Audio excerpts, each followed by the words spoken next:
Welcome back. Tonight we're actually going to be doing some loading with the Lee Classic Turret Press, and I've chosen for the caliber tonight my favorite, the 7mm 08. It's an extraordinarily accurate cartridge, very easy to load, easy to develop a load for, with many good powders and bullet combinations. It's hard to go wrong with this cartridge. But one of the reasons why I chose it was to just see how much loading density I could deliver with the double disc powder measure. I had some concerns about whether the disc system would handle a large case, which is basically based on the 308 rifle case, and it's a pretty good sized cartridge case compared to the 223. Of course, they're both NATO cartridges. This one here is the 5.56 NATO, and this was the 7.62 NATO that's been around since the 50s.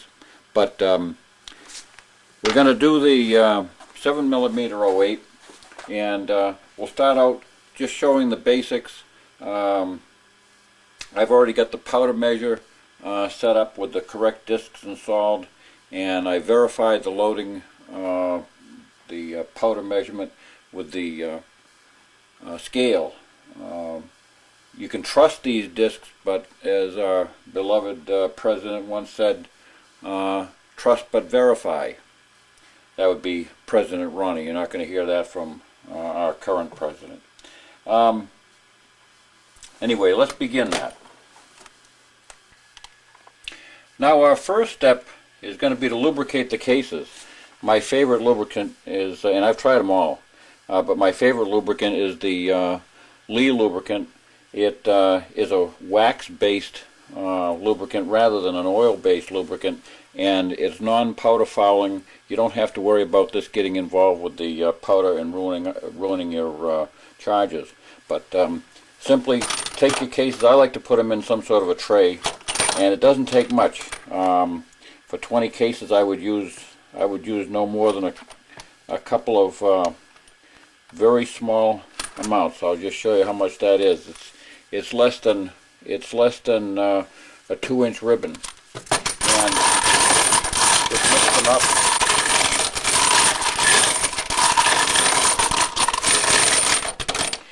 And that's it. Once they're no longer shiny, I like to let them dry for just a minute or two. That hardens the wax, but you can use it wet or dry. The advantage of using it dry is that if there should be any wet lubricant along the top of the shoulder, it won't trap there and then cause a dent in your case. But what we're going to be loading with tonight is Hodgdon benchmark powder. I've tested this with some loads the other day, and it's extremely uniform with this cartridge. I haven't yet tried out the velocity with my chronograph to see what the velocity is, but these things are so superior accuracy-wise that to me that's more important than anything. And then also Sierra 140 grain Spitzers. These are beautiful bullets. They shoot well in this gun. They've got a very, very high sectional density. They're very long. This bullet here is the big brother of the 270 130 grain bullet. Just about identical ballistic coefficient. And that's it. And the final component will be Winchester large rifle primers. Now I've also inserted the correct shell holder, which is the number 2 size shell holder for, basically it's a 3006 size case rim, and the primer feed is filled up with enough primers to get me by for this loading batch. I'm going to be dividing it into 2 groups. The first group is going to be of 10 with Winchester large rifle primers, and then the second group is going to be with Remington large rifle primers, just to see if there's a difference in ballistic effect and accuracy. So let's begin. First of all, insert the case into the first. I'm at the first station right now, which is the decapping and sizing die. The case is inserted, run it all the way down. I pressed the trigger and it released a primer onto the primer feed arm. Lowering it down, that inserts the primer into the new pocket, and I push towards the bench, and that raises the ram up against the primer feed mechanism and inserts the primer. Now the final thing is, as I pushed forward on that, it rotated the turret for the second indexing position, dumped the powder, and for this first time around I'll check just to make sure I did discharge a batch of powder, which it did. Go around.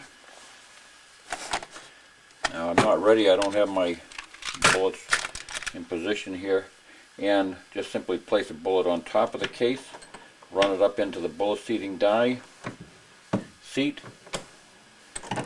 rotate, crimp, and that's the first loaded round. We'll move that right along now that we've got a size, prime, powder, bullet, and crimp. Now speed is not important, the most important thing is uniformity and consistency, but as you can see this moves right along. You want to make sure you get that primer seated in there. I'm still learning this press. Drop your powder, rotate, seat your bullet, and crimp.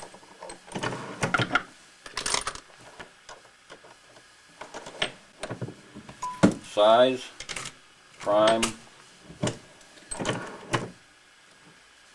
seat the primer, powder,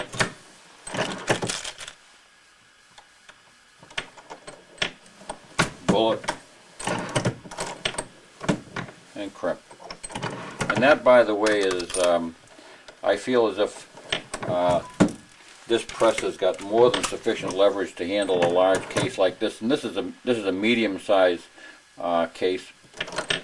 Powder,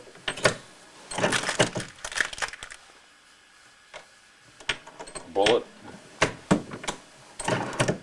and crimp. It's a lot of fun. I've loaded for 45 years, and I've never actually enjoyed loading as much as this. It's usually quite a little bit of drudgery. This one here,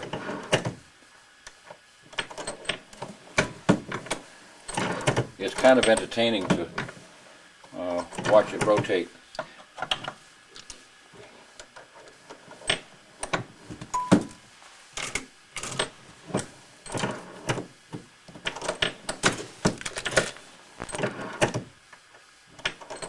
Now, of course, this system would be a little bit slow for the pistolier, somebody who's shooting an awful lot of high volume pistol cartridges, but really it goes along quite quickly. In just this short amount of time now, I've already loaded 8 rounds. It will be completed with the first 10 very, very shortly. Now I've completed the first 10, and I've taken out the remaining Winchester large rifle primers, which was this puppy right here, and I'm replacing it with, for the last 10, I'll be using the Remington number 9.5 large rifle primers right here. And these are, they're all large rifle primers, but it's a great mystery why certain loads prefer certain primers, why certain guns prefer certain powders and bullets. They can be the same 2 guns coming off the assembly line, one after another, and they can have their own individual idiosyncrasies and characteristics. So anyway, this is the procedure for loading these. Now I always like to load at least 20 into this primer mechanism, because it seems that it feeds them better if it has some weight behind them. It's just a matter of, there are little dimples on this tray, and by shaking it about, they very, very quickly orient themselves. A little bit of Chad there. Get rid of that.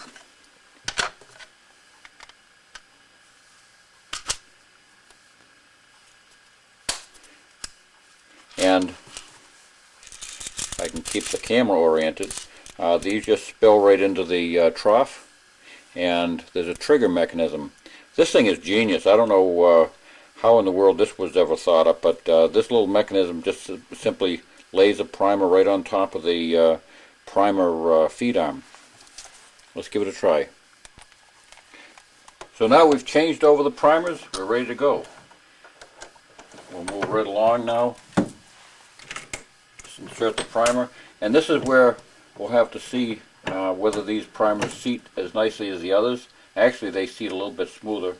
Now for the powder dump, and for the bullet. And by the way, these are Remington primers, and naturally they would be expected to seat very nicely in Remington cases. They all meet SAMI specs, industry specs, but you know, they have their own tolerances.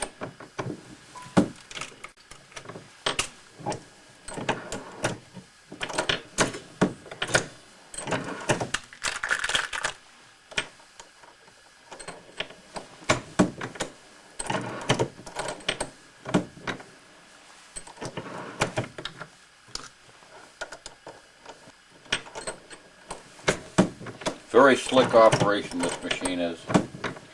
Well, that's it. We'll complete the remaining 5